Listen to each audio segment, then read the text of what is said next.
Bom dia, senhoras e senhores. Para começar, eu quero mostrar uma coisa para vocês.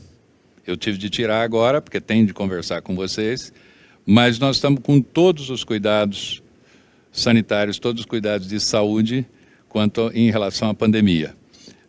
Todos nós que estamos aqui no estúdio, com um distanciamento mais do que recomendado, em torno de 3 metros, nós estamos todos com um teste de PCR feito. Eu acho importante mostrar que a gente toma cuidado e participa da vida do país, sabendo fazer as coisas sem riscos e sem perigos para qualquer pessoa. Ok, vamos então para o segundo dia do Fórum de Transporte Sustentável. Um evento concebido para levar a vocês, profissionais do ecossistema de logística e mobilidade, pilares importantes para a construção de um sistema de transportes mais eficiente, seguro e sustentável. Tivemos uma manhã muito especial ontem, com muito debate e discussões práticas sobre a logística eficiente e os negócios sustentáveis. Tenho certeza que hoje não será diferente. Qual o papel da indústria, transportadores, embarcadores, operadores e motoristas na sustentabilidade do setor de transporte de cargas e passageiros? O transporte rodoviário de cargas representa cerca de 14% das emissões de CO2 em todo o planeta.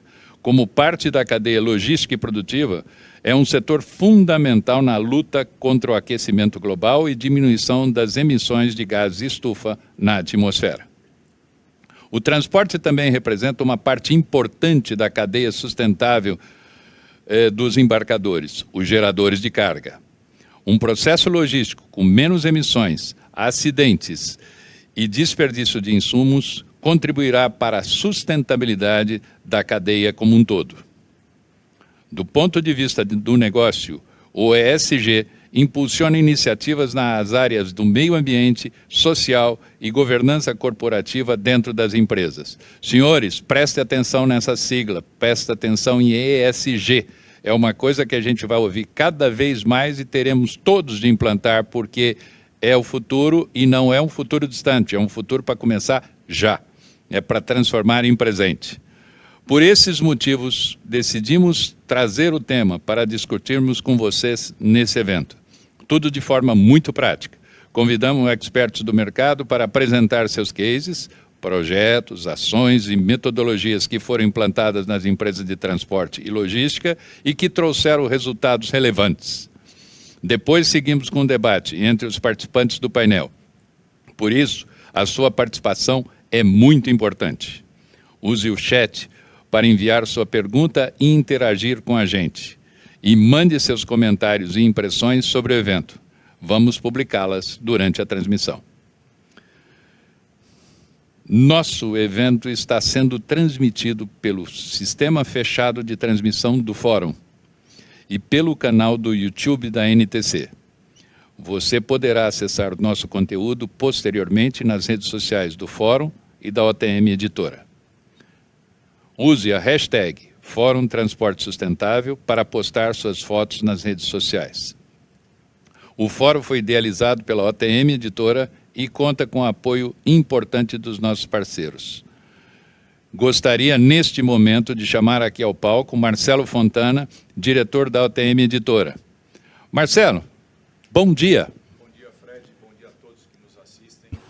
Sejam muito bem-vindos ao segundo dia do Fórum Transporte Sustentável. Marcelo, uma questão, de onde veio a ideia, de onde surgiu a ideia de fazer esse pioneiro fórum de transporte sustentável? É um assunto que se fala há tantos anos, ou seja, era algo que estava voando por aí, certo? E ninguém pegou e falou, está na hora de discutir seriamente isso. Da onde veio a ideia? Como é que foi a criação desse evento? Bom, Fred, vou contar um pouquinho da história da OTM Editora, principalmente no título Transporte Moderno, que está completando quase 60 anos de história. Então esse tema já é recorrente no editorial da revista, no editorial da Tecnibus, que também está completando 30 anos, é especializada no mercado de transporte passageiro por ônibus.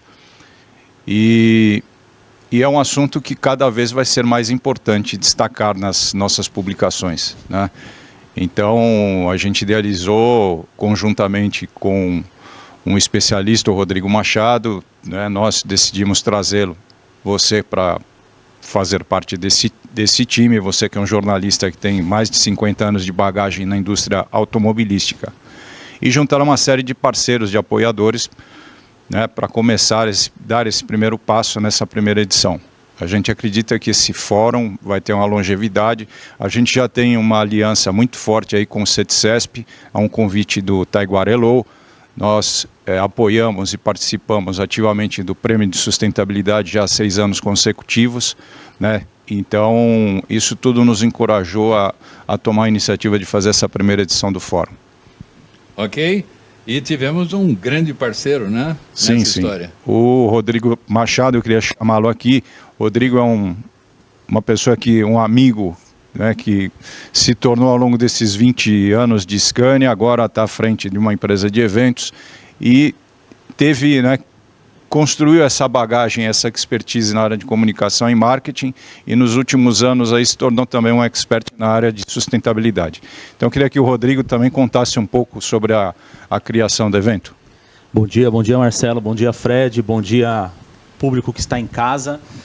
De novo, né, é uma honra estar aqui, segundo dia do Fórum Transporte Sustentável. Acho que quando a gente começou a conversar sobre o evento lá em janeiro, fevereiro desse ano, a gente não imaginava a magnitude que o projeto viria a tomar, né? É um tema muito importante para o segmento, para a sociedade como um todo, né? A sustentabilidade, o Fred falou do ISG, a gente está falando de cidades sustentáveis, economia circular, enfim, são temas realmente que permeiam os assuntos do dia a dia cada vez mais forte. E realmente o fórum, a ideia justamente é isso, é aproveitar toda essa expertise que o Marcelo tem na realização dos eventos do setor, no relacionamento com as entidades, todo o conhecimento que o Fred também trouxe aí dos seus anos de carreira e do tempo que eu estive, né, trabalhando na Scania, enfim, me conectando com empresas do setor, com parceiros, com, enfim, embarcadores, com a indústria como um todo, porque por mais que nesses 20 anos na mesma empresa, mas sempre fazendo projetos, né? Sempre buscando conectar pessoas, conectar marcas com os mesmos propósitos. Acho que isso realmente abre portas e realmente junta pessoas, empresas, marcas que busquem realmente o mesmo propósito. Eu acho que o fórum é isso, Marcelo, é uma conexão, né? Trazer parceiros, trazer pessoas que tenham recados para passar. Todo mundo tem uma história para contar, eu sempre falo isso, então o fórum acho que tem essa dinâmica de trazer histórias, trazer empresas e marcas que possam contribuir para a gente ter um setor de transporte e mobilidade cada vez mais sustentável. E aí você falou de parceiros, né? A gente não faz nada disso sozinho, eu queria que você contasse quem são os parceiros que estão conosco, né, nessa edição. Bom, acho que cabe aqui um agradecimento a todos os painelistas, quem conduziu os trabalhos de ontem, né, na questão de conteúdo, agradecer quem vai participar logo mais na sequência, mas principalmente um agradecimento especial aos nossos patrocinadores que proporcionaram a gente fazer essa primeira edição, em especial o Grupo Maroni, a Scania e o Grupo G10. E vários parceiros importantes também nessa empreitada, a LC Comunicação, a Fabet, a Inove Experience, o IBTS, o Trucão Pé na Estrada e o PLVB. E os apoios institucionais que nós tivemos das principais entidades representativas da área de transportes no Brasil. A ABOL e a Abralog são entidades da área de operadores logísticos, profissionais de logísticas, a NTC Logística e o CETCESP, que representam os transportadores rodoviários de cargas, a NTU, que representa as empresas de transportes de ônibus urbanos metropolitanos no Brasil, e a ITP, que é a entidade que representa a Organização Mundial de Transporte Público. Bom, agora, não daria para a gente iniciar a programação do segundo dia sem que a gente fizesse uma síntese, um pequeno resumo do que aconteceu ontem. Foi um choque, foi bom demais, por isso que a gente resolveu pedir a você, Rodrigo, que conte para a gente uma síntese. Só que o pessoal que não pôde, por algum motivo, estar linkado com a gente, poder ter uma ideia clara de que show foi o evento de ontem. Legal, Fred. Bom, pessoal, primeiro assim, dizer que o vídeo estará disponível no YouTube do fórum, nós vamos publicar nas redes sociais, eu vou colocar nos comentários aqui também da transmissão, então tanto os painéis de ontem como os de hoje estarão disponíveis na página do YouTube do Fórum Transporte Sustentável, para você assistir quantas vezes quiser, enfim, rever e escutar os experts que estiveram conosco ontem. Fred, Marcelo, ontem acho que uma expectativa alta no primeiro painel, quando o professor Márcio D'Agosto coordenou os trabalhos. Então, primeiro ele falou do PLVB, que é o Programa Logística Verde Brasil, um programa pioneiro no setor, né, buscando realmente práticas sustentáveis para o transporte de carga. Então, o professor Márcio puxou uma conversa muito produtiva trazendo o case da Lotus Group. Então, o Uber Mastelari, que é o CEO da Lotus Group para a América Latina, mostrou o case muito focado em eficiência. Então, mostrou que para você ter uma eficiência logística, trabalhar a sustentabilidade, menos emissões, como diziam, não tem bala de prata nem ciência de foguete, né? É você trabalhar com eficiência, é você trabalhar com gestão, é você trabalhar com pessoas. Então o Uber trouxe esses resultados muito interessantes, focado nas operações da Lotus, e que foi corroborado depois com a narrativa da BR Distribuidora. O Daniel, o gerente de transportes da BR Distribuidora, trouxe também exemplos da própria BR, né, trabalhando inbound, outbound, enfim, carregamento, treinamento de motoristas. Então ele trouxe exemplos muito práticos. E o Carlos da Jomed também falando sobre os veículos a gás, como que a Jomed está trabalhando, os resultados que a Jomed obteve na operação dos veículos a gás, já que eles estão há mais de um ano nessa operação. Então acho que é um painel que mostra realmente que existe um caminho sim dos combustíveis alternativos. O Márcio Furlan da Scania comentou isso bastante, né, na apresentação da Scania, mas que também existem soluções que não necessitam de um veículo com combustão alternativa ou, enfim, um veículo autônomo, não. Que uma gestão eficiente, trabalhar com pessoas, treinamento, a torre de controle, né, usar os recursos hoje disponíveis no mercado, digitalização, tecnologia, você consegue ter uma eficiência energética, uma eficiência operacional maior no seu negócio. Isso para o transportador representa mais lucro, mais dinheiro no bolso. Então, foi um painel muito interessante e realmente que mostrou que a solução está aqui agora. Só uma pausa. Claro. Em realidade, o que foi mostrado neste primeiro painel é que o futuro não está lá, né? O futuro já começou. Exato, o futuro já começou, Fred. É isso. O futuro já começou. Com certeza. Eficiência, gestão está disponível para todos, né? Ok. Então, as empresas de transporte, os operadores que estão aqui nos escutando, têm que buscar realmente essa eficiência operacional. Isso vai resultar em um lucro operacional maior para as empresas. E depois a gente teve um painel muito interessante também sobre negócios sustentáveis. Quando a gente começou a idealizar o fórum, um dos pontos é o seguinte: a sustentabilidade do negócio das empresas de transporte passa pela sucessão, porque a maioria das empresas de transporte são familiares e muita gente não pensa na sucessão. Primeira geração, segunda geração, terceira geração, às vezes isso é deixado para o final, né? Isso é esquecido e realmente as empresas não conseguem prosperar, não conseguem continuar, não conseguem sustentar o seu negócio. Então nós trouxemos aqui a especialista, né, em inovação, ela faz um trabalho também muito forte na consultoria de empresas familiares também, que é a Suzana Sonsim. Então ela liderou esse painel com jovens aí do mercado que assumiram as empresas. Através do case da BC Cargas, o Danilo Guedes, ele contou como é que foi essa história, né, desde como que a BC Cargas começou a trabalhar, a pensar em sucessão com a saída do pai dele, como que ele se preparou, como que a empresa se organizou. Então o Danilo trouxe um exemplo muito prático que serve como case realmente para quem está pensando, quem está precisando realmente fazer esse trabalho de sucessão. E depois um debate com o Zine da Pra Frente Brasil, com a Fernanda da IC Transportes e com o André da Transita e da Conjovem, cada um trazendo o seu exemplo do tipo de sucessão que está sendo feita nas suas empresas, como que eles estão sendo preparados para assumir o negócio ou fazer parte da diretoria ou do conselho. Então a Suzana coordenou esse trabalho muito bacana, muito produtivo.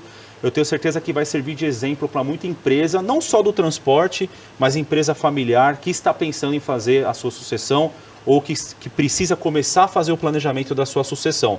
Porque, de novo, pessoal, a sustentabilidade do negócio da empresa passa pela sucessão. Se não tiver sucessor preparado ou uma profissionalização, a empresa morre. Então foi isso que a Suzana contou ontem, foi muito bacana. Então, pessoal, Esse material estará disponível no YouTube para vocês, a gente vai divulgar para vocês poderem assistir, enfim, compartilhar e revisitar quantas vezes quiser.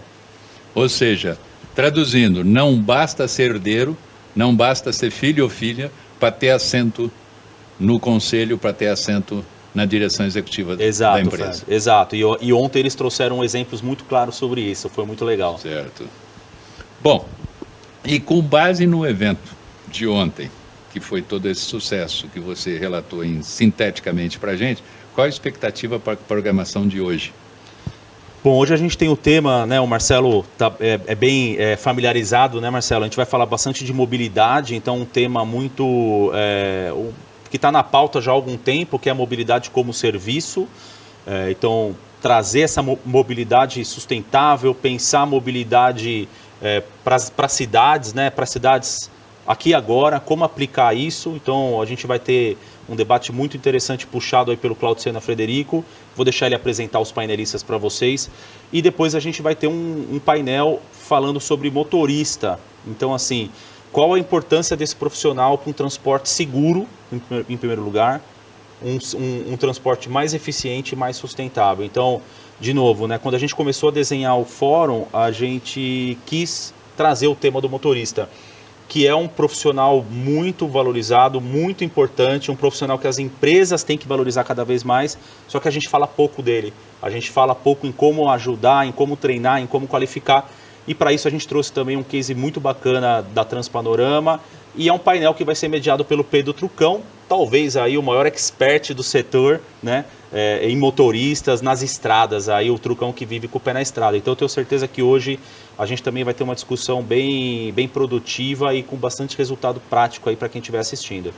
Certo. Muito obrigado, Rodrigo. Obrigado, Fred. Muito excelente obrigado, trabalho, Marcelo. um excelente evento a todos. Obrigado, Ok. Rodrigo. Obrigado, Marcelo. Obrigado Fred, mesmo. bom evento a todos, pessoal. Obrigado. Hoje nossa programação está focada, como o Rodrigo já havia dito, em assuntos muito relevantes para a sustentabilidade do setor de transportes.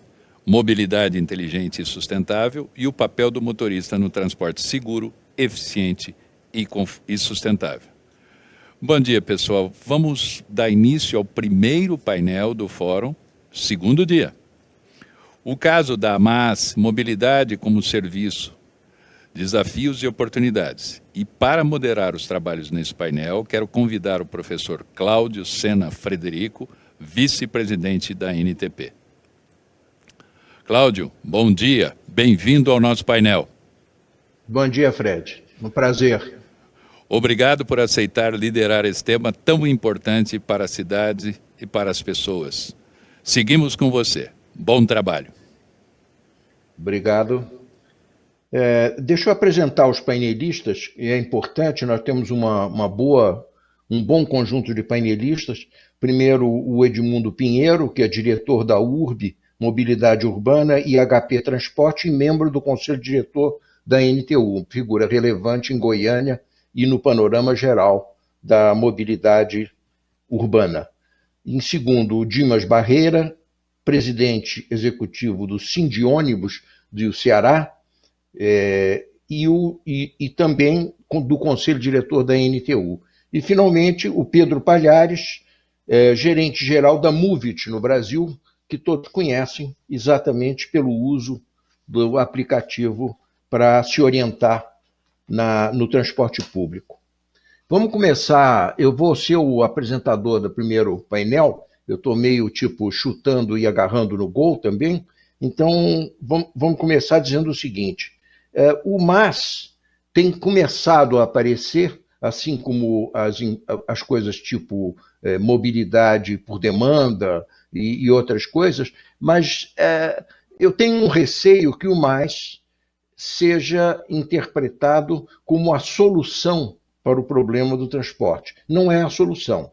O setor de transporte urbano está em crise e o receio que eu tenho, que eu quero fazer logo um alerta, é para que não sejam paralisadas qualquer providência outra, como as que já foram encaminhadas para socorro ao setor, por causa de ainda ideias sendo elaboradas, quer dizer, ideias como o MAS. O MAS é uma coisa muito importante. mas ela tem que se basear no Brasil em um transporte público saudável, coisa que primeiro precisa ser assegurada para a gente poder ter uma base estrutural para implantar qualquer ideia moderna de mobilidade. Ela, no fundo, o que ela é? Ela reúne os dados, ela organiza os dados sobre o transporte. O primeiro passo dela é esse: organiza os dados dos transportes, vários modos de transporte, como eles são, onde eles estão, qual é a frequência. Ela reúne também os dados de o que você tem que fazer para mudar do transporte A para o transporte B, quais são as suas opções de sair do ponto A e o ponto B, e cada um deles quanto custam. Ele facilita, então, o planejamento, a reserva, o pagamento do transporte diário das pessoas. E pode, se for bem conduzido nesse primeiro estágio, incentivar o uso de transportes mais eficientes e sustentáveis. E esse é o motivo pelo qual o MAS está dentro da categoria de uma medida de sustentabilidade, porque ele pode tornar o transporte público mais competitivo e mais do agrado do seu consumidor. E, portanto, como o transporte público é a solução mais sustentável de mobilidade urbana, ele, vamos dizer assim, o MAS em si é um instrumento, ou pode ser um instrumento de sustentabilidade. O que ele nitidamente faz é ele procura derrubar os silos, né? Ou seja, nós temos um sistema de transporte que tem silos. Tem o pessoal do metrô, tem o pessoal do trem, tem o pessoal do ônibus, tem o pessoal do BRT, tem o pessoal clandestino, cada um está dentro do seu silo e procura, vamos dizer assim, capturar o seu passageiro e retê-lo, inclusive, pelas dificuldades dele sair daquele meio de transporte e ir para um outro, ou pelas dificuldades até dele saber que ele teria uma outra opção e que essa outra opção poderia até ser melhor. Então, sob esse ponto de vista, vamos dizer assim, ele faz uma certa ruptura dos silos, né? Mas tem um problema, até esse momento, que eu chamo isso de estágio, vamos dizer assim, MAS.1, o MAS.1 é um MAS ainda que não rompe totalmente os silos, porque os produtos continuam sendo os mesmos. Quer dizer, se você compra um pouquinho de metrô, com um pouquinho de ônibus, com um pouquinho sei lá o quê, mas cada um está dentro do seu silo. Então, o modo de viajar, você usa diversos produtos que são totalmente geridos pelos seus gestores e pelos seus idealizadores. Então, falando nisso, quer dizer, como nós poderíamos turbinar o MAS? Quer dizer, o MAS, existe um MAS que eu até chamo mais que o MAS, né? Que é assim: se você tiver liberdade, essa é uma primeira condição, ou seja, se os novos contratos de transporte derem uma liberdade maior, tá? Então nós podemos ter uma modificação do arranjo do mercado. Por exemplo, eu vou dar alguns exemplos. Você pode separar ativos e operação, ou seja, você pode surgir empresas que são proprietárias de frotas e que podem, inclusive, estar vinculadas à indústria, né, de alguma forma, ou são compradores da indústria, ou estão ligados também a grupos financeiros que autofinanciam essa frota, e essa frota é colocada à disposição, como o transporte aéreo faz, né, para que se possa alocar aonde existe um transporte necessário. Você poderia ter empresas que são operadores e que operam em forma de fretamento. Tudo isso que eu estou dizendo não quer dizer a extinção do modelo atual. Eu estou dizendo que podem surgir novos jogadores dentro desse mercado. Então, podem surgir operadores que operam por fretamento. Isso também é comum na indústria aérea, né? Você pode surgir o projetista de produtos de transporte. Quer dizer, podem surgir pessoas que não são proprietárias de frotas, não produzem transporte para ninguém, mas que são, ou através do governo, ou através da relação com grupos econômicos, boladores de novas formas de transporte, de novas formas de usar aqueles mesmos produtos para prover mobilidade. Podem surgir, e esse seria, eu diria, um dos saltos mais interessantes que poderia acontecer, deveriam surgir os chamados empacotadores, ou seja, são contratadores dos serviços. São pessoas que dizem, não só ficam projetando um novo meio de transporte, mas projetam um novo serviço. Quer dizer, eles dizem, o pessoal que mora ali e que tem renda tal, pode usar isso mais isso em tais quantidades e eu vou formar um pacote sobre isso. Eu vou formar um pacote e vou pré-contratar uma certa quantidade para assegurar preços baixos. Então, esses são os empacotadores. Eles, juntos com os operadores de plataformas do mais, podem, vamos dizer assim, fazer um trabalho semelhante ao que a gente vê que apareceu e aconteceu, por exemplo, na área de turismo, viagem, Airbnb e outras entidades desse tipo que fazem isso. Elas vão nos hotéis e compram uma série de pacotes de vagas, vamos dizer assim, compram camas em certos dias e revendem a um preço mais baixo do que se você fosse lá comprar. Então, são empacotadores. Eles juntam isso com uma empresa aérea, com uma passagem aérea, com um aluguel de carro, etc., e empacotam isso, né? Então, poderiam surgir, e seria muito louvável que surgissem, esses empacotadores. Hoje, de certo modo, o empacotador é o governo. E o governo é um empacotador extremamente rígido e que tem muito pouca, vamos dizer assim, criatividade em avançar para novos pacotes, né? E, inclusive, com a insistência em que o sistema deve ser sustentado apenas pela tarifa, ele ainda inibe mais ainda as alternativas, vamos dizer assim.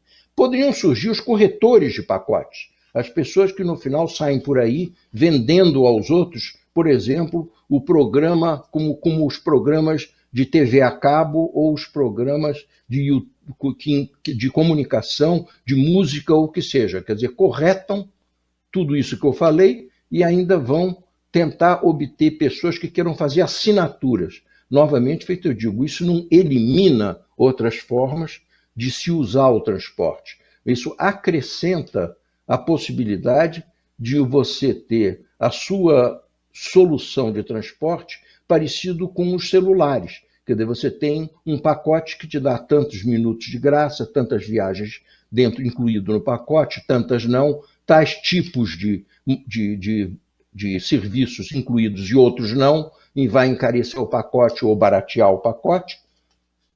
Mas uma coisa importante é que, para isso funcionar, para nós chegarmos a esse que eu estou chamando o mais 2.0, né? O mais 2.0, ou turbinado, requer, vamos dizer assim, é inevitável a gente enfrentar o problema da regionalização.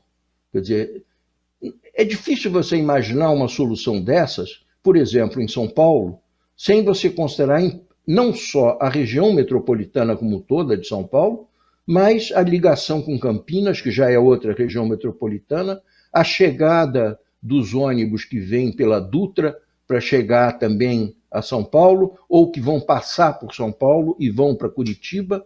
Enfim, precisa haver uma visão, novamente, curiosamente, aérea, de um sistema meio de tráfego, controle de tráfego aéreo. Agora, em vez de ser aéreo, é botando o pé no chão mesmo que vai ser necessário fazer isso. Bom, então nós estamos resolvidos, né? Quer dizer, ou seja, é só a gente voltar para casa, sentar, tal, liga a televisão e dentro de algum tempo nós vamos ter tudo isso. Bom, há alguns problemas na possibilidade do que vai acontecer espontaneamente.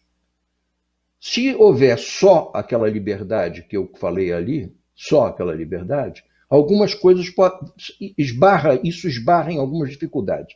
A primeira das quais é o seguinte, que é realmente o tema dessa apresentação, é o que eu chamo de ou mais tropical ou mais moreno. Ou seja, não existe mais implantado em um país com o nível de desigualdade que o Brasil tem. O mais é um produto da Escandinávia, um produto do norte da Europa, enfim, é um produto de países da Austrália, da Nova Zelândia. Quer dizer, são países que não têm o problema da massa de pessoas que hoje estão excluídas, inclusive, do sistema de transporte que nós temos hoje, organizado ou desorganizado como ele está hoje. Então, se você deixar espontaneamente, meramente, isso se formar, pode se tornar mais um produto para a camada de cima. Feito, vamos dizer, o Uber. Pode ser um produto para a camada de cima. Por mais que você diga, não, ele agora está atendendo aqui. Sim, mas ele não está atendendo aqui. Ele está atendendo até um certo ponto. Ele está selecionando o seu público, né? E que é um arbítrio do particular. Ele dizer, bom, eu sou um particular e eu só quero transportar as pessoas que podem me pagar. Pode haver um abandono maior ainda da parte do transporte público estrutural, que passa meramente a ser predado dentro dessa estrutura, vamos dizer assim. Pode também, justamente por medidas até interferência pública, para que não sejam abandonados, meramente o público pobre pode reduzir mais ainda a qualidade do transporte deles, porque vai se sujeitar a quanto eles podem pagar. Pode ser que evolua apenas a parte rentável do negócio. É natural isso. Não existem exemplos, feito eu disse, em países desiguais. Como é que fica, então, essa população? Então, aí vem a minha proposta. Por isso que a minha apresentação não é um case. A minha apresentação é uma proposta a ser estudada, a ser elaborada. Ela não está pronta, ela não está detalhada. Nós pretendemos, na ANTP, discutir e avançar com essa discussão, mas, basicamente, a possibilidade pode ser não espontânea, mas aproveitando a parte espontânea e juntando ela a uma parte de decisão. Se a gente tomasse, para corrigir isso, a decisão, basta regulamentar, proíbe aquilo, permite aquilo e tal coisa, nós teríamos mais ou menos o que acontece hoje no campo da sustentabilidade, do desmatamento ou da ocupação de áreas de preservação. Tem fiscalização, tem regulamentação e está todo mundo lá. Ou seja, a fiscalização não é um instrumento mais interessante. Ele tem que existir, mas se a gente fizer um sistema que se baseia exclusivamente na regulamentação, nós estamos fadados a um insucesso, né? Então, tem que ser uma opção híbrida, que tenha o mercado e tenha a participação pública. Os fundos que estão sendo discutidos para fortalecer a área de transporte público podem ser usados como instrumentos de compra nesse mercado. Ou seja, o pessoal pobre de tal região precisa de um transporte assim. Ele não é rentável ou ele é rentável por um preço que eles não podem pagar. Então, o governo ou um fundo público vai comprar um certo volume, feito aquele cara do hotel, e vai colocar à disposição das pessoas que não têm recursos. Ou vai colocar para quem quer que seja por um preço baixo. Inevitavelmente, aquele produto vai também atender ao público mais pobre. As compras, então, seriam orientadas por políticas públicas. Então, por exemplo, há pouco tempo a SP Trans organizou o ônibus noturno. O ônibus noturno funcionou porque ele foi comprado. Ele não foi pago pelo passageiro.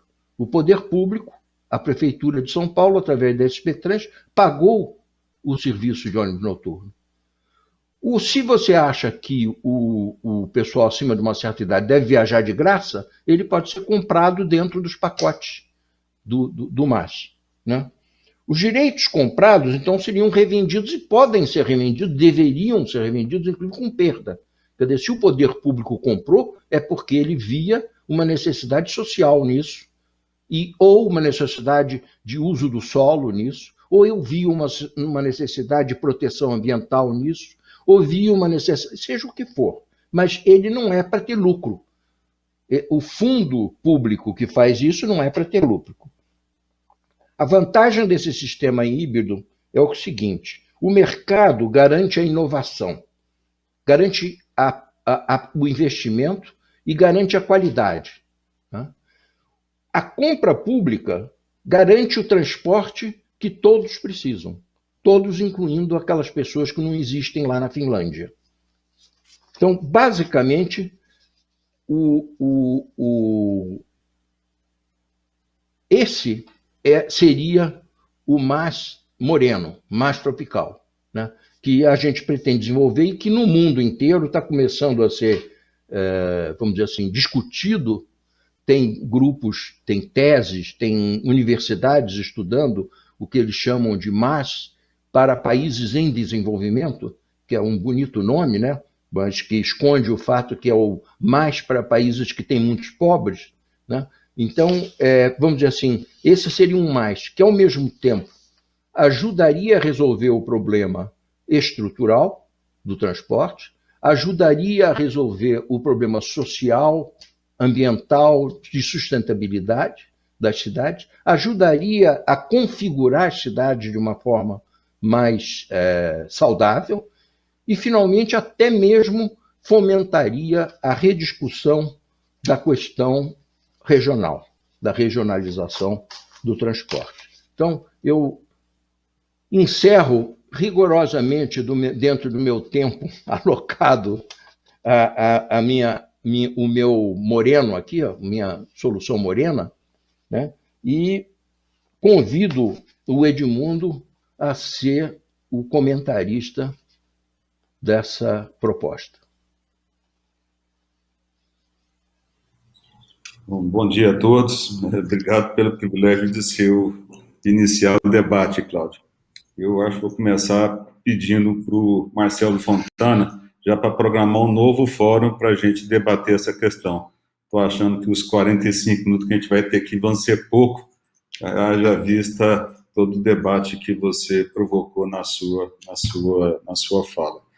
É verdade, né, Cláudio, que o tema MAS é um tema extremamente novo, não só aqui para nós no Brasil, é um tema novo em qualquer lugar do planeta, é uma discussão ainda que não tem um conceito único, um conceito claro, são diversas visões que vão sendo formadas para o entendimento e a definição do que é o MAS, e nesse sentido, acho que é um debate que a gente faz aqui com muita liberdade de divergir, de discordar, de ter opiniões as mais diversas possíveis, porque eu acho que exatamente por não ser uma ideia que ainda não tá formulada, não está madura, e é algo ainda muito embrionário em todas as discussões, tanto de política pública de transporte ou da organização e da prestação do serviço.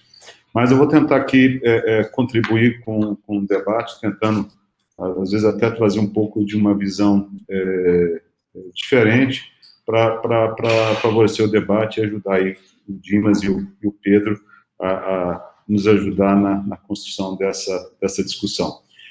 Primeiro, mas eu acho que é importante a gente associar o tema do painel. O que mais tem a ver com sustentabilidade? Eu acho que, no primeiro ponto, eu queria abordar essa questão. Eu vejo a questão da sustentabilidade na mobilidade urbana como um aspecto extremamente importante de ser compreendido pela sociedade. Muitas vezes, muitos acham que a questão da sustentabilidade é só uma questão ambiental, ou seja, que com a eletrificação dos veículos estaria resolvido toda a sustentabilidade da mobilidade na medida que os veículos deixarem de emitir gases.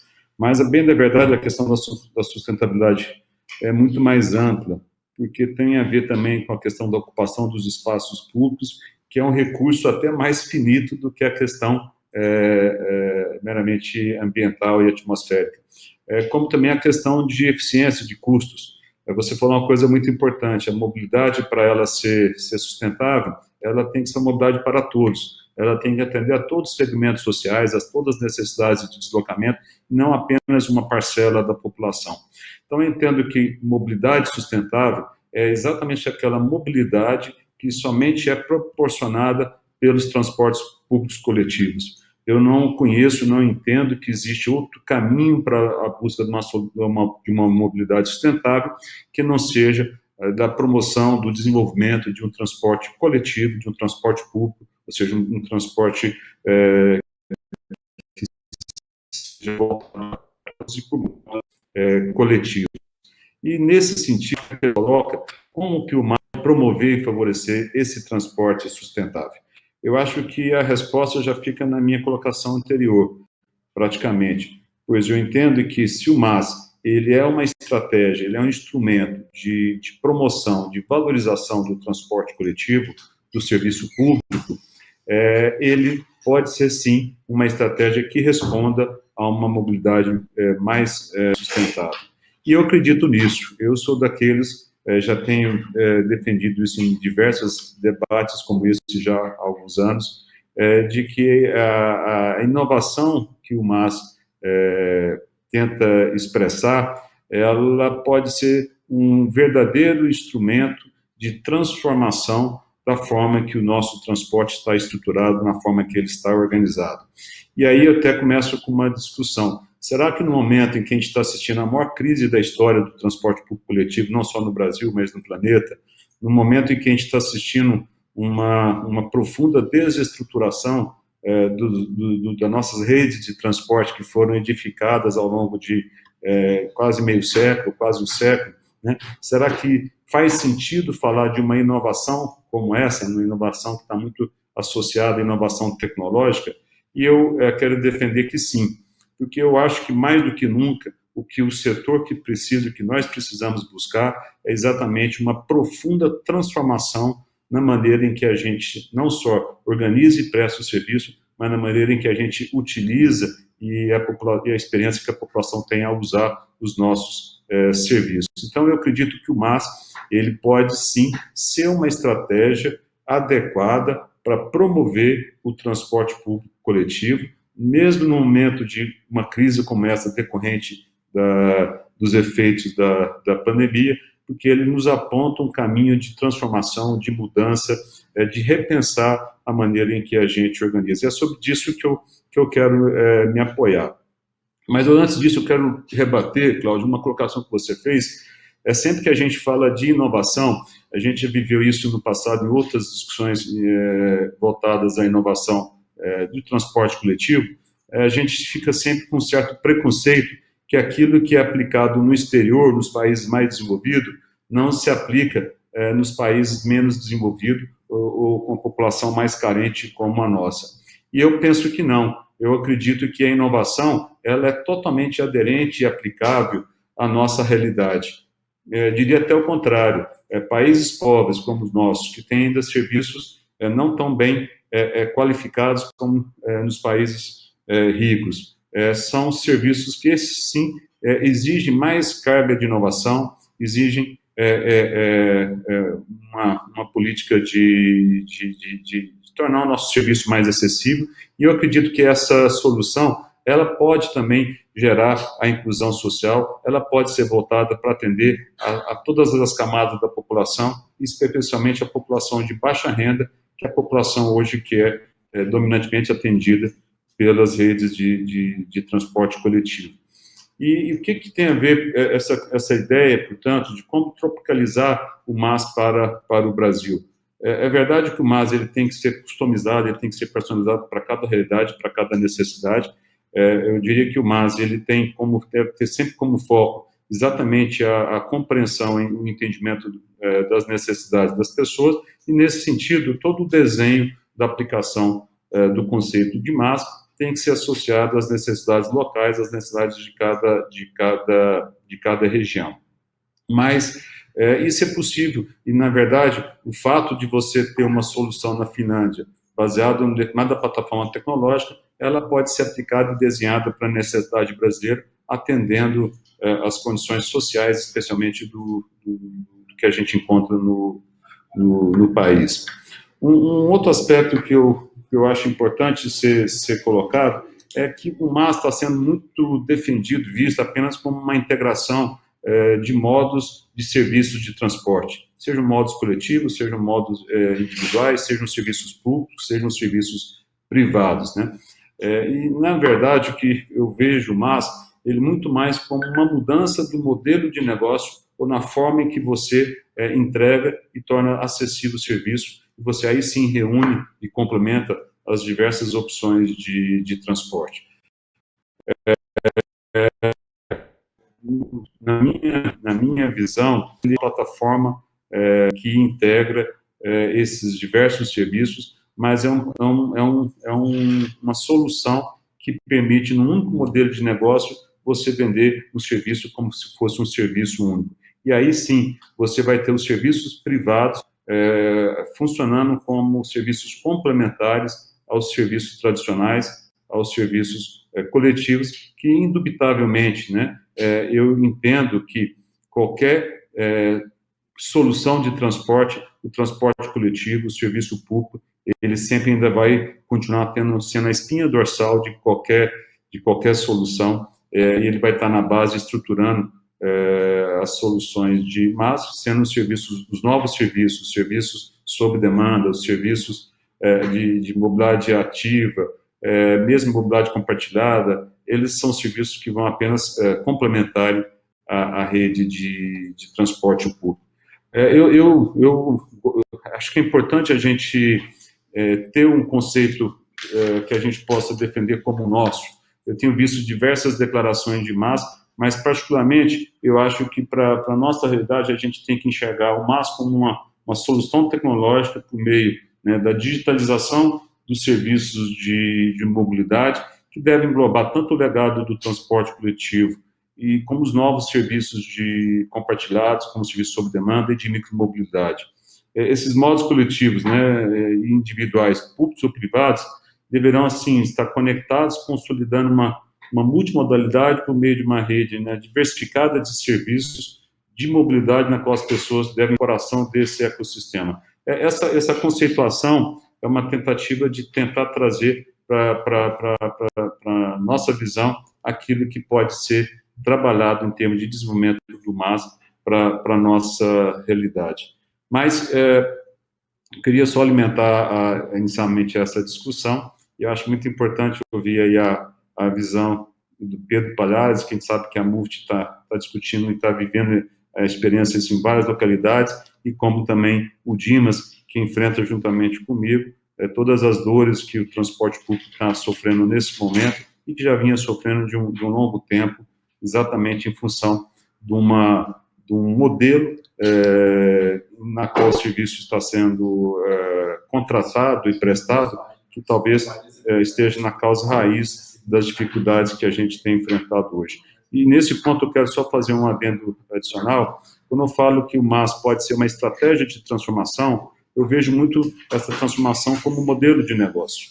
A gente sabe no Brasil que a causa raiz hoje, né, da insustentabilidade econômica do serviço de transporte está exatamente porque ele ainda continua preso, na sua grande maioria em todo o Brasil, num modelo contratual em que a remuneração se dá exclusivamente baseada na tarifa arrecadada dos usuários. Nós sabemos que, para que seja um serviço público, um serviço acessível a todos, ele deveria ser um serviço que obedecesse um princípio que já está na Lei Federal de Mobilidade, em que deveria haver a dissociação da remuneração baseada numa tarifa técnica contratual daquela fixada e cobrada da população. Na medida em que a gente tiver a implementação de uma mudança desses modelos contratuais, tendo a dissociação entre tarifa do usuário e tarifa técnica, nós podemos ter políticas tarifárias flexíveis, e essas políticas tarifárias flexíveis poderão ser, sim, pacotadas e comercializadas usando aquilo que o conceito de MaaS representa e por meio desse processo digital que as plataformas tecnológicas possibilitam. Ou seja, o que eu estou tentando expressar é que eu vejo o conceito de MaaS, o uso das tecnologias que essas plataformas oferecem, como estratégia para a gente implementar as mudanças, as transformações no modelo contratual, possibilitando que sejam aplicadas tarifas flexíveis, que sejam adequadas a cada necessidade de deslocamento e cada necessidade das pessoas, dissociada da remuneração e, portanto, a tecnologia ela vai ser um meio para que a gente promova essas mudanças. Mas não quero avançar tanto, como eu disse, eu acho que a gente vai precisar de um outro tempo para poder discutir um tema que é tão novo e tão rico, acho que para todos nós. Obrigado, Edmundo. Agora é o Dimas Barreira, diretamente de Fortaleza. É diretamente de Fortaleza mesmo, Dimas? Exatamente, Cláudio, Pedro, Edmundo, bom dia todo mundo que estiver assistindo a gente aí, diretamente de Fortaleza, morro de inveja. Bem, mas vamos lá. Vou tentar fazer alguns comentários e sobre tudo que eu ouvi aqui, tanto de você, Claudinho, em especial, com a sua provocação inicial. Algumas questões o Edmundo abordou, vou procurar não ser muito repetitivo, mas alguns destaques eu acho que é importante eu dar com um enfoque um pouquinho diferente, talvez. E eu quero começar, Cláudio, fazendo a seguinte colocação. Eu concordo com o que você falou plenamente sobre como implementar o MAS num país como o Brasil, né, que nós temos aqui a nossa realidade muito distinta, especialmente dos países mais evoluídos, né, economicamente e socialmente. Mas eu não sei se é tropicalizar o MAS. Na verdade, é porque a gente precisa resolver primeiro aqui a nossa questão fundamental do transporte, eu vou tocar nisso, para poder ter como implementar o MAS, mas eu acho que é exatamente isso que o primeiro mundo fez. Né? Então, essa talvez seja uma pequena diferença, concordando com o fundamento que você estava falando. Né? Então, assim, um primeiro ponto que eu acho importante a gente estabelecer, da minha visão, é que inovação, cada vez mais a gente ouve falar nisso, e vai continuar ouvindo falar cada vez mais, mas ela tem um propósito. Quando você fala de serviços, né, cada vez mais a inovação trazendo formas diferentes de fazer as coisas, ela vem para resolver problema ou para dar acesso. Que às vezes tem coisa que já existe solução, mas que não é todo mundo que tem acesso. Né? Então a inovação vem para isso, ela democratiza, ela permite que as pessoas possam ter acesso e ela vem para ajudar a colocar todo mundo dentro do mesmo barco. Ela é sempre muito bem-vinda. Importante questão quanto à inovação, que as pessoas confundem também, e é importante chamar a atenção. Tecnologia é uma parte fundamental, ela é importante, ela cria meios, às vezes, para poder criar novas formas de fazer, mas o modelo é o que é o fundamental. A tecnologia é uma parte. A tecnologia não é a inovação é conseguir fazer um novo modelo, né, uma nova forma de fazer as coisas. Com relação à questão do coletivo, eu sou muito entusiasta dessa abordagem, quando a gente fala de ambiente, né, do ESG, questão social, não só do ESG, das próprias ODS, né, dos Objetivos de Desenvolvimento Sustentável da ONU. Para mim, tudo é muito ligado ao coletivo. Eu não consigo olhar nenhuma daquelas abordagens da ODS, sabe, né, tem 17 temas lá, que você não consiga encaixar o coletivo ali perfeitamente, porque não tem uma maneira mais eficiente de se usar recursos, os recursos são N, né? Espaço, a própria questão ambiental, da mesma questão atmosférica. Quando você coloca tudo mais fluido, você consegue melhorar. Quando você coloca as pessoas para usarem os recursos coletivamente, que é um dos grandes desafios que a gente tem para conseguir fazer o planeta suportar a grande quantidade de população que a gente tem e aumentando o nível de consumo, usar recursos coletivamente é muito inteligente e é vital para todos nós. Então, eu acho que o coletivo se encaixa nisso tudo perfeitamente. Volto a dizer, eu sou entusiasta por sempre ter lidado com o coletivo, né? E eu acho que isso é importante estar na mente de todo mundo. Eu sempre provoco esse pensamento para a gente se lembrar o quanto é importante pensar em todas as abordagens de uso de recursos coletivamente. É uma saída inteligente para praticamente todas as situações. Você tocou num tema importante, eu vou falar um pouquinho sobre isso, sobre a questão de fiscalização. E eu acho que o brasileiro ele tem essa mania de pensar em fiscalização, que ela é uma parte importante, não tenha dúvida, mas ela não resolve o problema de contratos que nascem errado. É preciso a gente ter contratos bem feitos, separar bem o que é o papel de cada um, o que é o papel da iniciativa privada, do operador, o que é o papel de quem contrata. E um contrato que nasce bem feito, a fiscalização vai funcionar. Agora, a fiscalização para resolver contrato mal feito, ela não resolve. Isso é um ponto importante. Precisa nascer, vou tentar também ser objetivo, porque o tempo vai ficando pouco, então não vou explorar tanto, mas os contratos podem ser muito melhores e uma parte importante que eu vou tocar é o que quer que seja que você contrate, que se contrate no Brasil, o respeito a esse contrato, as regras dele precisam ser sagradas.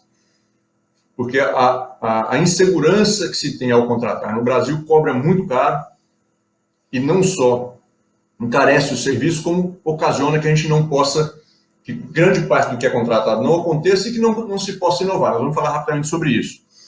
Então, assim, sendo bem objetivo quanto ao Brasil, soluções para o Brasil.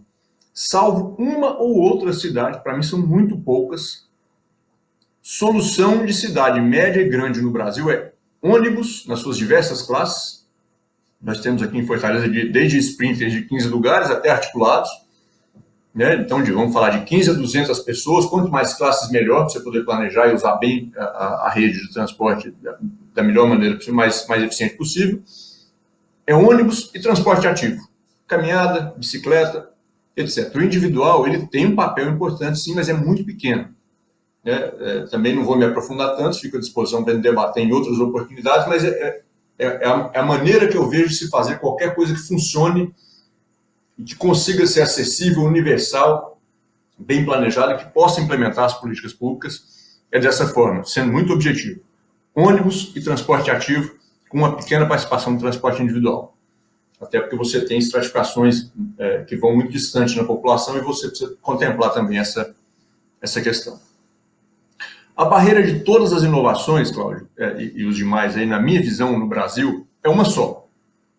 É a garantia de equilíbrio dos contratos.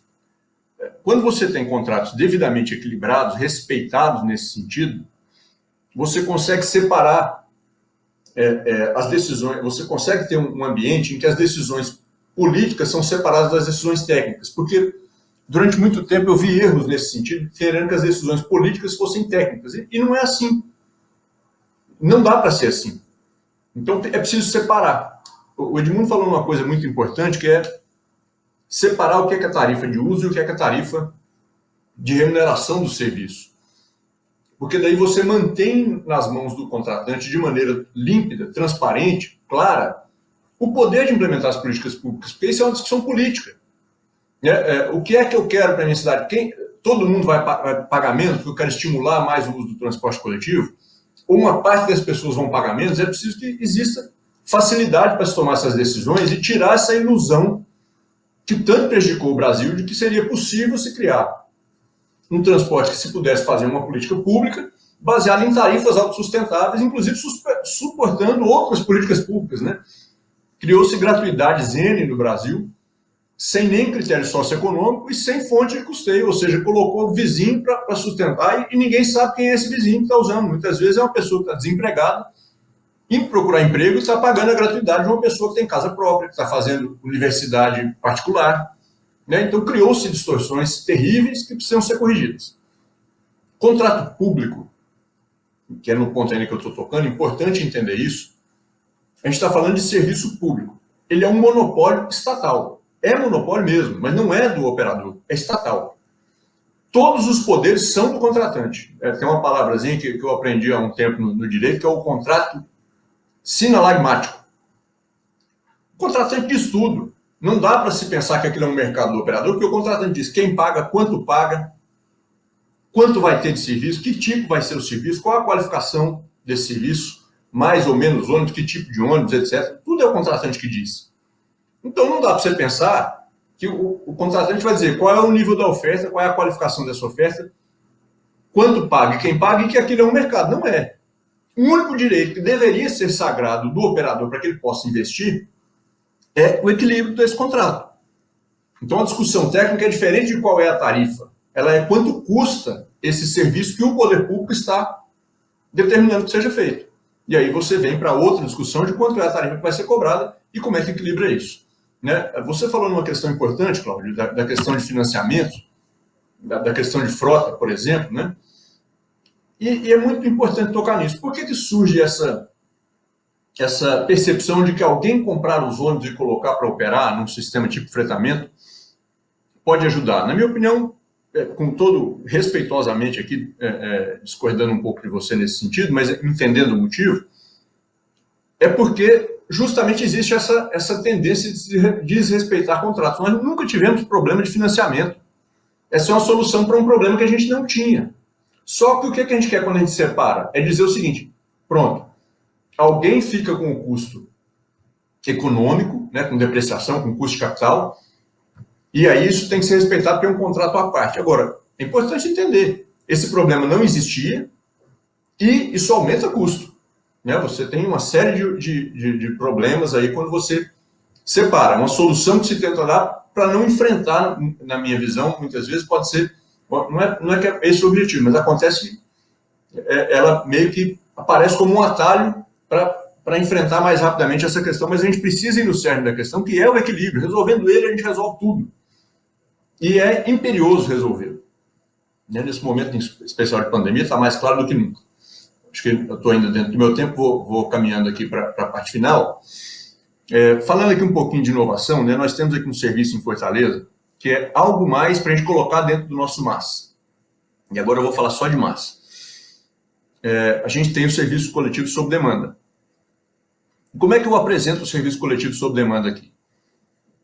Ele é o nosso serviço que é flexível, é um pouco mais individualizado, né? A gente tem autonomia, ele é contratado sob o mesmo guarda-chuva do nosso contrato, mas ele é à parte. Aqui no nosso contrato, o que acontece com ele? Ele não tem garantia e nem pode se pendurar no sistema convencional de transporte coletivo, ele não tem a garantia de equilíbrio econômico-financeiro, mas, porém, é dado regras para que a gente opere e é dada a liberdade de oferta e de preço. Então, você consegue aliar as duas coisas. Nós criamos, então, um transporte flexível, no qual a gente tem autonomia, pode investir, pode crescer, pode criar um pouco mais de inovação, regras N para o uso, porém, ele é formal, ele é confiável, ele respeita leis, ele respeita regras, ele respeita a cidade e as suas pessoas. Essa é a grande diferença. Não é um aplicativo que chega aqui se aproveitando do ônus que todo mundo tem que carregar na formalidade e ele ficando fora disso. Então, existe uma diferença nesse sentido. O MAS, que eu vejo como um caminho novo, mas assim, muito necessário, ele é não só necessário, não é que ele seja necessário, ele é uma grande inovação. Mas ele é um meio, ele não é um fim.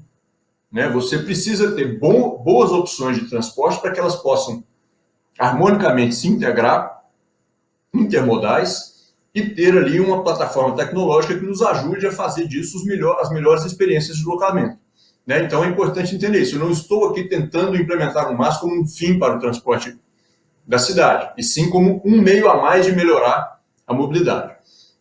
O MAS precisa ter, na minha opinião, o coletivo ele é prevalente, deve continuar sendo e deve liderar o processo. E não estou falando isso para defender a causa na qual eu milito, não. É porque realmente é o que eu acredito.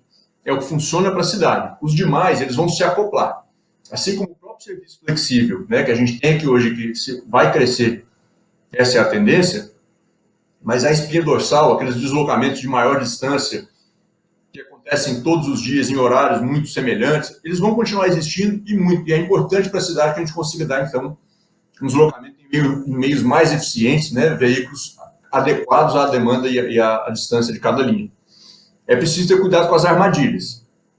Quando a gente fala em uma liderança de um processo desse, é preciso ter cuidado para manter sob controle público as regras, né? Quando você vai, porque ela vai evoluir para se falar de tarifas, porque uma coisa é colocar, como você falou, todo mundo se encaixando, mas com as suas caixinhas ali separadas, né? Cada um estanque dentro da sua realidade anterior, mas ela vai naturalmente evoluir.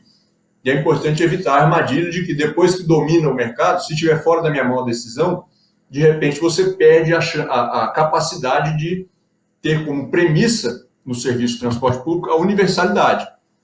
Porque essa premissa não pode sumir. É preciso manter nas mãos do poder público a capacidade de politicamente definir quais são as regras para garantir a universalidade, para garantir que o serviço seja para todo mundo, seja para a cidade. Eu acho que são essas as minhas colocações, corroborando aí praticamente tudo que foi dito até agora e tentando contribuir para o convencimento, né, o alicerce para que esses avanços aconteçam nas cidades da melhor forma possível. Acho que é isso. Obrigado aí pelo tempo e pelo privilégio de usar a audiência. Parabéns, Marcelo, mais uma vez pelo fórum. E, como disse o Edmundo, vamos fazer mais para continuar, porque tem muita coisa aí que podia ter detalhado um pouquinho mais. Obrigado, Dimas. Eu também acho que poderia ter. Sim, eu poderia até fazer vários comentários em relação ao que já foi dito, mas não vou fazer, para não prejudicar aqui meu amigo Pedro Palhares que diretamente Se do Rio de segura. Janeiro vai nos falar agora.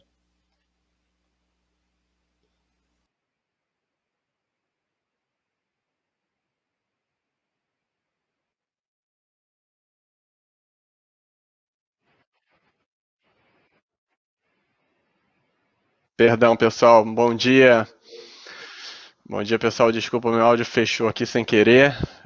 Direto do Rio de Janeiro, queria começar dando um bom dia a todos, todo mundo que está aí assistindo a gente pelo YouTube, diversas plataformas do evento. Queria agradecer o Grupo Martoni, o pessoal da Scania, o pessoal do Grupo G10 pela organização, né, por poder proporcionar isso para o mercado. Queria agradecer o convite do Rodrigo, do Marcelo, agradecer o Fred pela apresentação e, óbvio, os meus amigos Cláudio, Dimas e Edmundo que estão aqui nesse papo super interessante sobre mobilidade como serviço, que é algo que o Moovit tem feito nos últimos 9 anos. Vou fazer uma apresentação rapidinho do Moovit. Para quem não conhece, aqui é um pessoal focado em transporte, mas o Moovit ajuda a mobilidade pública, né, transporte de pessoas. A gente começou lá em 2012 com o conceito de simplificar a mobilidade urbana em todo mundo e basicamente a gente fez isso criando um aplicativo que englobasse todas as informações do transporte público de uma determinada região. É uma empresa israelense. Desde o ano passado, a gente faz parte do grupo Intel, numa aquisição de quase $1 bilhão, no qual a Intel está pensando na mobilidade do futuro com veículos autônomos. E a mobilidade como serviço faz parte desse projeto. Tá? Então, basicamente, o Moovit é um aplicativo disponível para Android e iOS, presente em mais de 120 países, 3.400 cidades. O aplicativo fala 45 idiomas. E a gente entra como plataforma de tecnologia para ajudar os operadores, as agências e as cidades a implementar esse conceito de mobilidade como serviço. Né? É super legal estar aqui com o Dimas e o Edmundo, que são pioneiros nesse assunto de mobilidade como serviço, de transporte sob demanda, coletivo sob demanda, que é algo que veio crescendo bastante agora com mudança de padrão de deslocamento das pessoas, home office agora é uma realidade, transporte público perdeu sua demanda, as pessoas estão em casa, enfim. Então, esse transporte que a gente tem hoje, rotas fixas, itinerário fixo, tarifas fixas, remonta lá de 1800 e bolinha, e a gente vê que o passageiro quer essa mudança, né? Haja visto a ascensão dos aplicativos individuais de transporte.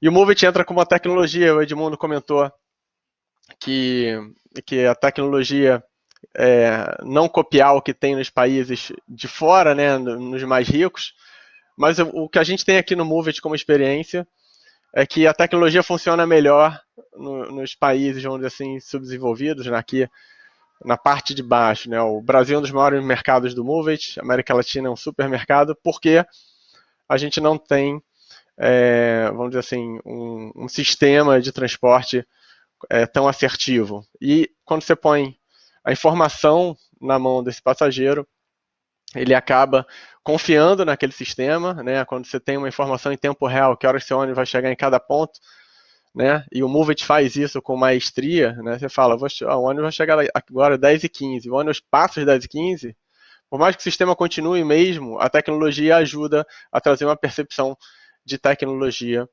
de qualidade para esse sistema. E o que o Moovit pensa como mobilidade, o que é a mobilidade de serviço para o Moovit?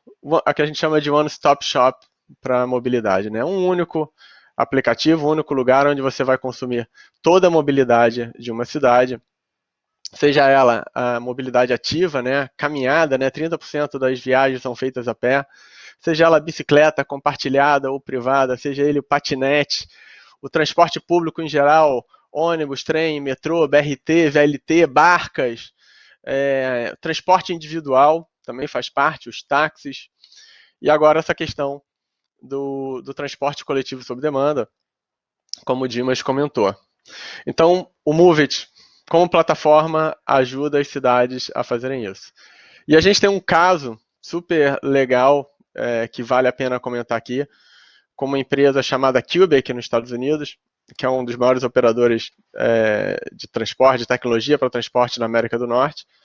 E eles usam a plataforma do Movit, uma plataforma de aplicativo do Movit. A gente customizou o nosso aplicativo para eles, eles criaram uma marca chamada Umo, e eles estão fazendo isso, eles estão implementando nas cidades onde eles operam esse conceito de mobilidade como serviço, one-stop shop para mobilidade, onde o passageiro planeja a sua viagem com todos os modais disponíveis, ele paga a sua viagem e ele faz a sua viagem, né, no passo a passo, num único aplicativo. E não é só isso, essa tecnologia permite a troca de informação entre o operador, a cidade e o passageiro. Então, alterações de itinerários, serviços alterados, alteração de tarifas, novas linhas, tudo é conectado num único hub, que é esse aplicativo, que é, vamos dizer assim, o nossa espinha dorsal, que o Movit sabe fazer bem, né? Não é à toa que o Movit tem mais de 1 milhão de reviews nas lojas, né, com nota 4.5, então a gente super preza pela qualidade da nossa interface, do nosso serviço, para que a gente possa ter esse passageiro, né, dos operadores, das cidades, e retenha ele para que ele possa saber como é que eu vou te falar, para onde ir, quando ir e como ir, né? E é uma coisa que o Cláudio comentou no início, né? O transporte público tem aquele público cativo, né? Que está preso, o cara só conhece aquela linha. Mas quando você traz a tecnologia, você traz a informação para a palma da mão dele, ele acaba descobrindo novas formas de se locomover. E é isso que a mobilidade como serviço traz. Cláudio, eu vou parar por aqui, porque a gente tem, eu acho que não mais do que 7 minutos, para dar tempo da gente fazer alguma troca aqui entre nós, um bate-papo nesses 7 minutos finais aqui. O que você acha? Eu acho uma boa ideia. Se você já está cedendo o tempo, já passou a bola? Já tá cedido, para você sempre. Está cedido, mestre. Então eu já tenho um comentário, estava aqui ansioso para fazer um comentário, que é assim, eu acho muito bom todas as colocações, mas a minha sensação, eu vou dizer qual é. Eu sou mais velho aqui de muitos anos, de todos os que estão juntos. Não diria que eu sou tão velho quanto a soma de todos, mas sou razoavelmente mais velho que os outros, né? Sempre fui um pouco famoso até por isso, por ser um pouco, vamos dizer assim, ousado. Mas eu diria que eu estou mais revolucionário aqui do que o próprio Pedro Palhares, que é o mais jovem. Eu para mim, concordo, inclusive, com o Edmundo, que eu vejo mais o mais, eu espero mais do mais, em termos de resultar num novo mercado, novos mecanismos de mercado, quer dizer, não é só a facilitação do uso do transporte atual, ou do mercado atual, mas sim uma nova forma, inclusive, de organizar transporte, e inclusive organizar direitos e obrigações entre público e privado. Não respeito, sinceramente, Dimas, totalmente, embora legalmente é isso que você falou, mas uma vez que o MAS vai abarcar e vai criar, na minha visão, um novo mercado e novos meios de atendimento de mercado, não serão necessariamente serviços tão públicos assim. E daí a minha tese é, como é que a gente se defende disso em relação ao que você tem receio, que eu concordo, de que isso não tenha mais controle. E eu estou colocando o fato, o governo tem que entrar mais com uma função usual privada, que ele tem que ser comprador. Ele tem que entrar no mercado, além da regulamentação, com poder de compra, com dinheiro. Dinheiro suficiente para resolver esses nossos problemas de os transportes não serem pagos pelo que eles custam, pelo que eles precisam, vamos dizer assim, e dinheiro também para corrigir rumos e para garantir que um mercado mais solto, menos institucionalizado, menos engessado, ao mesmo tempo, não esqueça daqueles que precisam ser, que ficaram lá para trás e que a gente precisa ir lá atrás e pegar e botar de volta na carroça, os caras que caíram da carroça. vamos dizer assim. Então, mais ou menos é isso. Mas e eu gostaria muito, realmente, e vou continuar com esse assunto. Lá na NTP, nós vamos continuar fuçando nesse assunto aí. E desculpe pelo Tropical e pelo Moreno, mas então vamos mudar o nome para, já que a gente gosta disso, que é assim, é o MAS nosso, é o nosso MAS. Todo mundo tem o seu. Esse é o nosso MAS. Por enquanto, ele é só meu. O Cláudio, sabe o que eu vou fazer um comentário em cima do seu. Sabe o que eu acho que pode acontecer aqui, né? Depois que a gente resolver os problemas de contrato, né? Quem paga o sistema, ser um serviço público mesmo, né? Assim como a gente acessa educação, saúde, segurança, o transporte público deveria ser assim, né? Mas eu acho que a gente caminha para uma questão de assinaturas, né? Vamos dizer assim, a gente hoje, né? Você é da época do cassete, do LP, né? Eu já fui dessa época também, né? Mas hoje a gente assina a música, a gente pegava uma fita, né? Um VHS. Agora a gente assina o filme, né? O que a gente quiser, a hora que quiser. Acho que caminha para uma coisa dessa, né? Uma assinatura onde as pessoas vão poder usar o transporte que quiser, a hora que quiser, tudo integrado, né? Mas como o Dimas falou, precisa passar por uma revisão do contrato. O contrato ruim não se fiscaliza. Tem que se revisar essa questão, né? Então, dar o acesso, né? O transporte público tem que ser acessível, tem que ser inclusivo. E a gente só vai fazer isso com contratos bem feitos e esquecendo essa coisa do passado, né? Acho que embaralhar a idade de novo, né, Dimas? Eu acho que é o seu pensamento aí. Também gosto muito dessa ideia, sabe, Pedro? Tem algumas formas melhores de se pensar no uso de transporte, todas elas partindo dessa mesma premissa, né, de que o equilíbrio está resolvido de outra forma. E você pode pensar em assinatura, é uma tendência muito forte, você pode pensar em maneiras de conseguir receitas extraordinárias, né? Tem tanta coisa boiando aí que a gente vê e não consegue pegar e fazer isso se tornar realidade. Você pode pensar em maior flexibilidade, se não for assinatura, mas usos mais estimulados. Portugal, por exemplo, há pouco tempo, lá eles tinham tarifas já bem atraentes em termos de participação pública no custo, né? Mas de valores por anéis. Num dado momento, há cerca de 2 anos, eles falaram, olha, agora é tudo o preço do primeiro anel. Salvo engano, passou tudo para 40 euros o mês inteiro, você usa à vontade para onde você quiser. E aí todo mundo usa transporte público. Custou caro?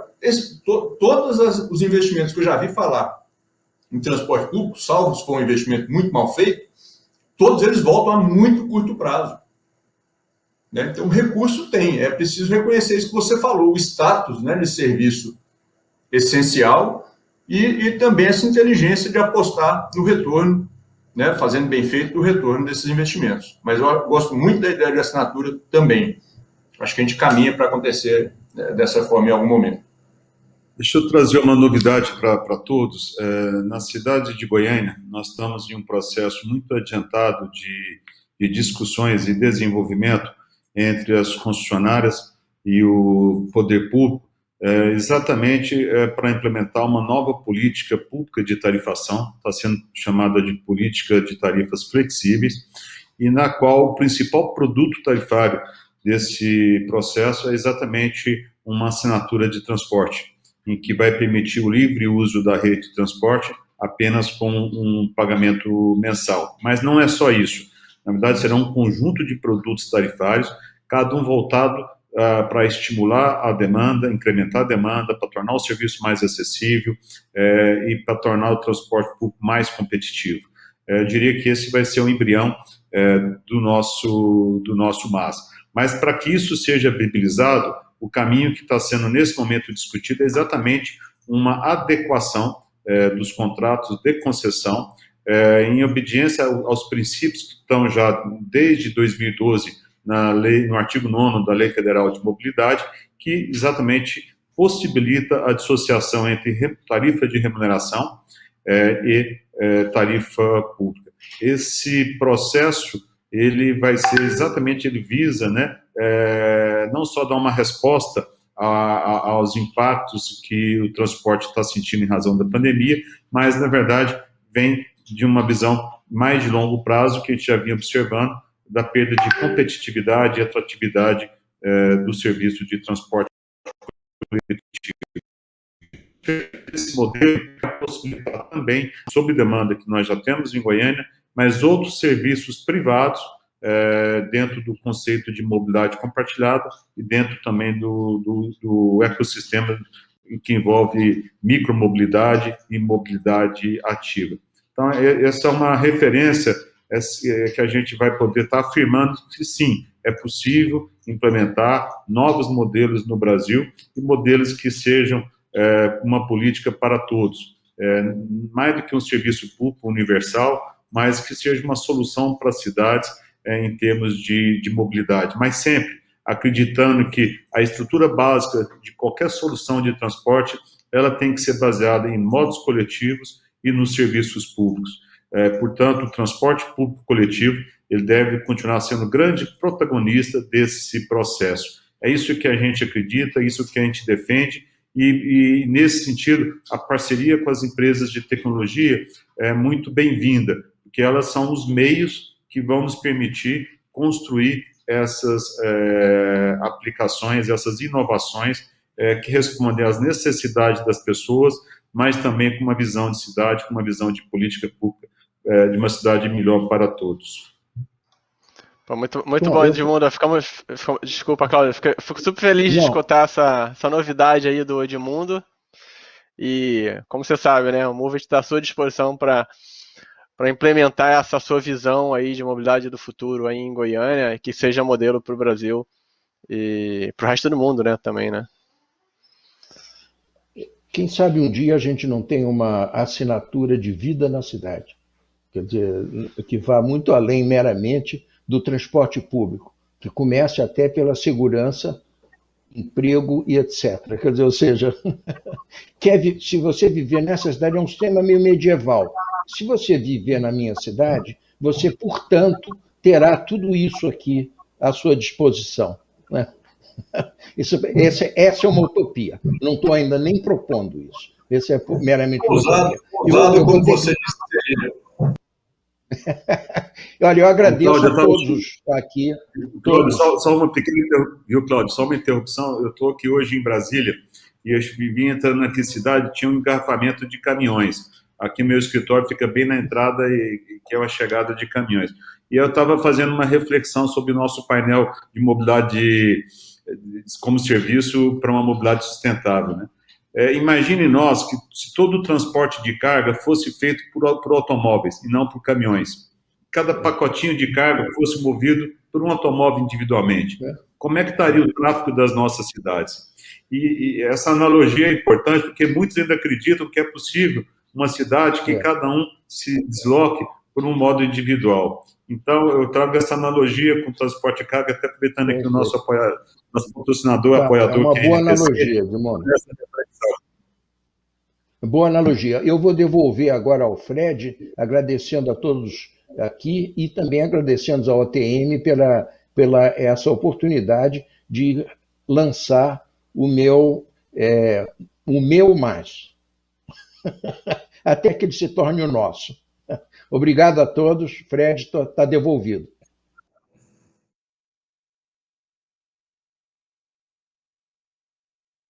Realmente vocês deram um show. E eu acho que uma das coisas que vocês afirmaram, vocês têm toda a razão. Nós precisamos fazer um outro evento mais à frente, em que a gente dê mais espaço e mais tempo para discutir algo tão importante como o meu MAS, o nosso MAS, o MAS do Brasil. Muito obrigado mesmo. Lembrando que o vídeo na íntegra do evento estará disponível na página do YouTube do Fórum para você assistir quantas vezes quiser. Por favor, responda a nossa pesquisa de satisfação. Acesse a aba Enquete ao lado do chat. Você pode deixar sua opinião sobre este painel. E antes de continuarmos com o próximo painel, nós convidamos o presidente da NTU, Associação Nacional das Empresas de Transportes Urbanos, Dr. Otávio Cunha, para trazer o ponto de vista da entidade sobre a sustentabilidade na mobilidade urbana e transporte de passageiros. Por favor. Bom, essa questão do transporte público no Brasil é uma questão mal resolvida, quanto mais até a sustentabilidade na mobilidade urbana, porque envolve, né, uma gama de outras ações, né, do tipo de se alterar, né, a questão de dar a prioridade ao transporte público, né, de maneira que você possa, com isso, reduzir a poluição. Se você considerar que 55% da poluição atmosférica nos grandes centros urbanos é provocado pela moto e pelo veículo particular, né? Pelo automóvel.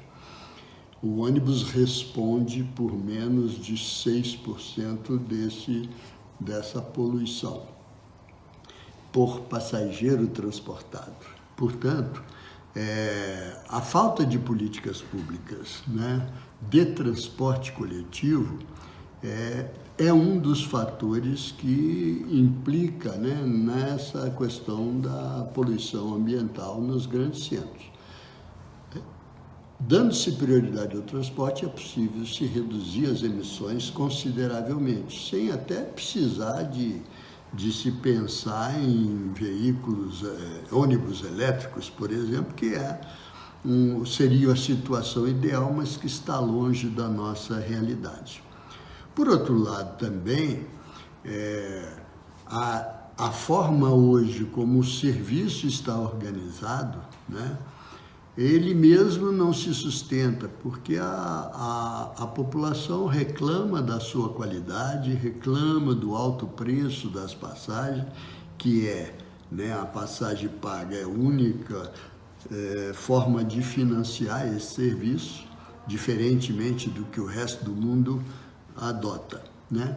Então, nós precisamos partir para uma situação em que o transporte público seja de boa qualidade, tenha um preço que caiba no bolso de quem paga, e para isso é preciso uma política nova, um novo marco legal para o transporte público, que passa pela revisão dos contratos atuais, passa por uma política tarifária diferenciada, onde você tenha uma tarifa pública que o usuário paga e uma tarifa de remuneração que garante a justa remuneração do serviço prestado. Ainda que esse serviço passe a ter, né, exigência de indicadores de produtividade, de eficiência e de qualidade. Acho que o serviço poderá melhorar muito e, certamente, dando-se prioridade ao transporte público, tudo isso vai melhorar. O serviço vai melhorar, a poluição vai ser reduzida enormemente, porque um transporte público de boa qualidade vai atrair, né, ou vai incentivar as pessoas a deixarem o automóvel em casa e usar o transporte público. No mundo todo se usa transporte público. Nos países desenvolvidos se usa muito transporte público. Tem o transporte individual, mas no deslocamento, no dia a dia das atividades, né, nas cidades, as pessoas utilizam o transporte público. Nós precisamos trazer essa experiência positiva para adotar-se aqui. No início, lá nos anos 80, o transporte público no Brasil era muito utilizado, né? Também não tinha tanto automóvel, né? E a situação era outra, né? A verdade é essa. Mas os ônibus tinham uma velocidade comercial elevada, não existia poluição ambiental e o serviço de transporte público era muito utilizado pelas pessoas. Hoje a realidade é diferente. Então, para se mudar isso, se reverter esse quadro, será necessário de se fazer investimento em infraestrutura, dar prioridade para o transporte público e fazê-lo ter uma qualidade à altura de que a sociedade está exigindo. Certamente isso irá contribuir, né, para melhorar a vida na cidade e dar sustentabilidade ao transporte público, à mobilidade urbana de uma maneira geral.